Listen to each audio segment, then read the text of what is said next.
this could possibly trigger someone, but I know this could possibly help someone as well. So we're just gonna go ahead and get into it.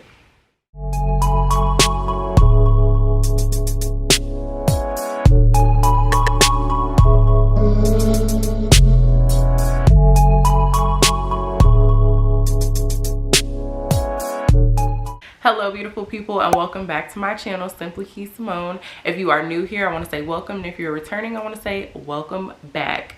On my channel, I make videos all about locks, love, and lifestyle, and today I'm going to be sharing a video that is completely unplanned. I had a completely different thought and idea for today's video, but as I was getting ready this morning, I honestly don't know what made this come to my mind. I knew immediately when I felt that feeling that it was something that I wanted to talk about. I don't have any plans on what I'm gonna say, so whatever happens, happens. Before I get started, I wanna say make sure that you leave a comment below. Make sure you give this video a big thumbs up, and make sure that you go ahead and subscribe if you are not already. Anxiety. What is anxiety? What does anxiety feel like? Why does anxiety happen? How do we deal with anxiety? How do we go about our daily lives living with anxiety? What does anxiety look like? Anxiety does not look like a specific person. Like when you think of somebody who might have anxiety, you're probably like, oh, this person is constantly looking frazzled. They're constantly just looking like they don't have their life together. But in a lot of times it's the complete opposite. A lot of people that you think would never have anxiety have anxiety, severe anxiety. I could be put together, I could be, you know, makeup done, edges laid, cute outfit, look like I got everything all together, and inside I'm screaming. Inside I'm thinking 1,000,001 thoughts at one time. Inside I'm worrying about the littlest things. Inside I'm just really beating myself up. So what anxiety feels like? Anxiety feels like that moment when you leave a venue and you feel around in your pockets and you feel around in your purse and you forgot your phone. You feel like you forgot your phone. You can't find your phone. That instant moment of like joltingness, of like your heart falling into your ass. Yeah, that's anxiety. That's anxiety every day. Imagine waking up and feeling like that. Imagine going to a crowded room and feeling like that. Imagine going to the grocery store and feeling like that. Imagine hanging out with friends and feeling like that. Imagine your phone ringing and it's a friend or a family member and you feel like that. That's a day-to-day thing. That's a day-to-day thing. And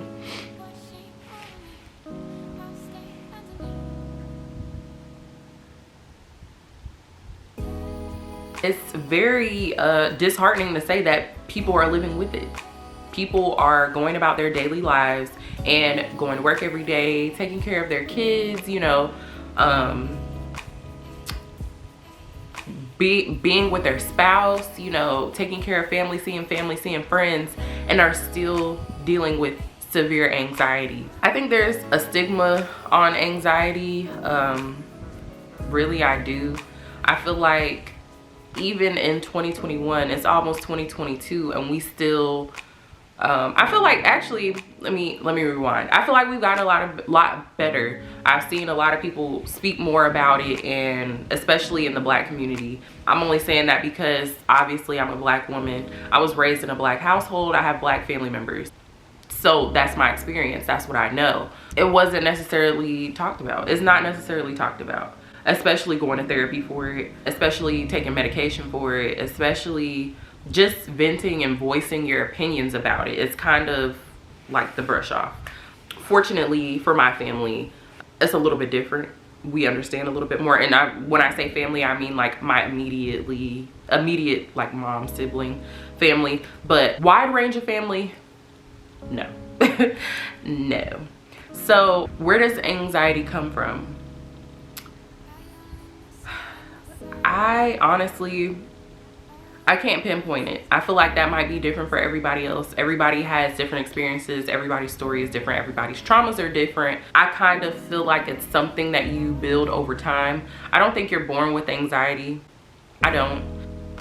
I'm not a scientist or a therapist, so I could be wrong, but I don't necessarily feel like I was born with anxiety. I feel like I built it up over the years, and now it's a permanent ailment.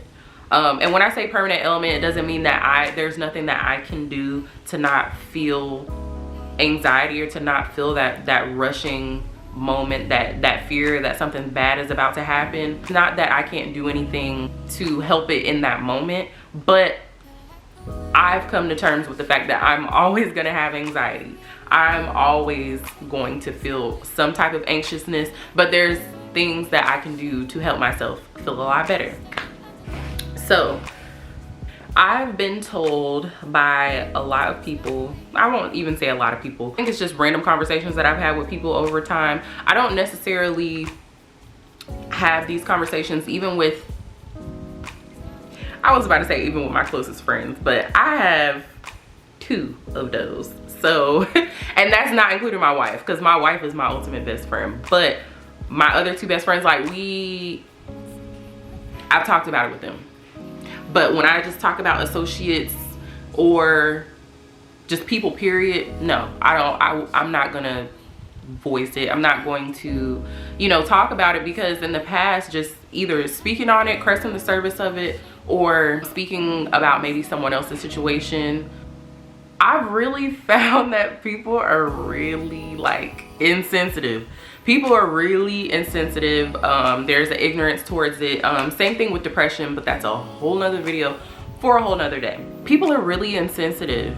And I made a connection with someone who is a friend of mine, an associate of mine, and we were at a friend's birthday dinner, and we were talking about, there are times when we're just like we're not gonna be sociable. We're gonna choose to not be sociable. And the conversation that we had, I don't want to, you know, give too much tea, but the conversation that we had, it just helped me to remember and to realize, like, this is normal.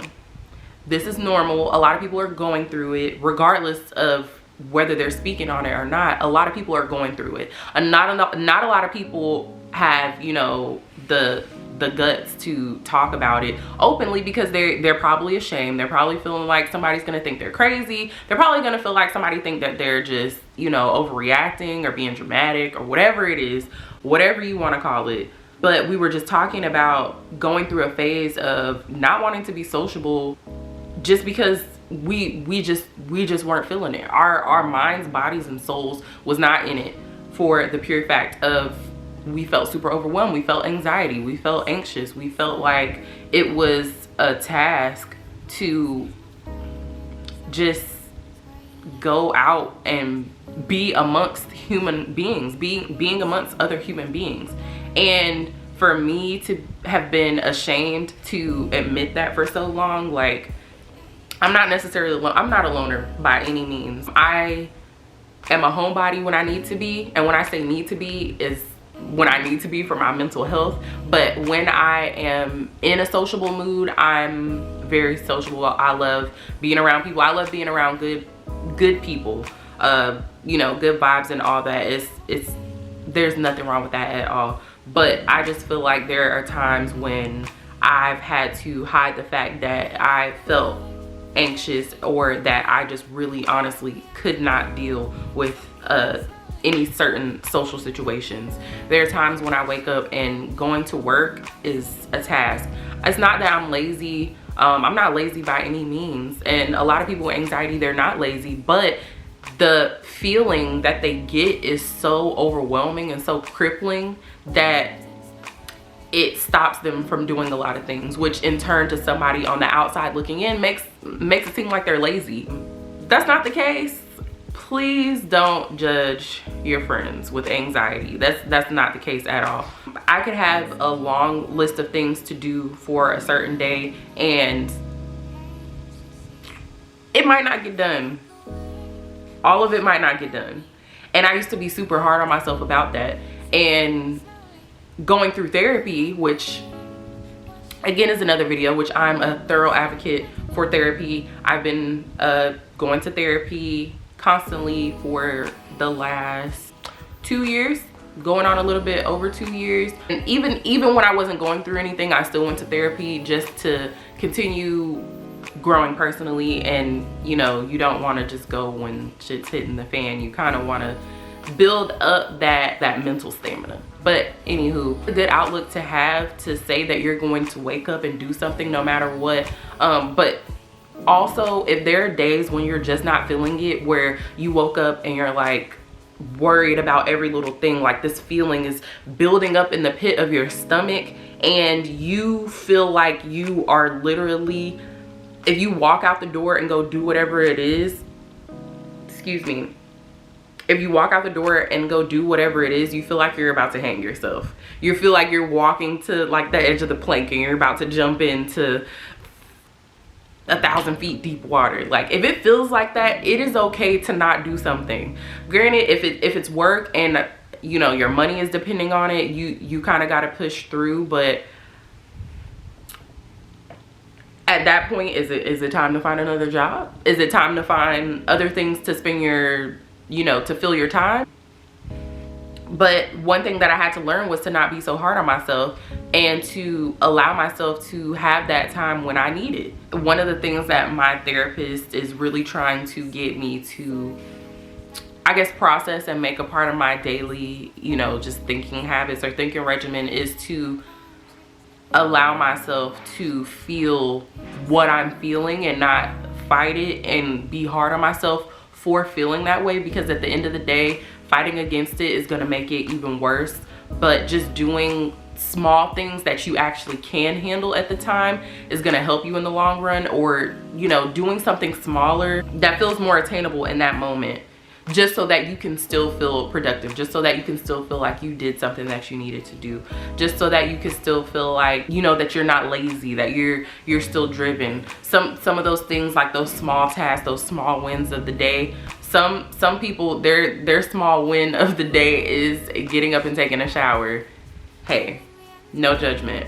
But at the end of the day, that's how big anxiety is. It can stop you from doing something so simple as taking a shower, driving to the grocery store, going out and getting brunch with your friends. I know this video is all over the place,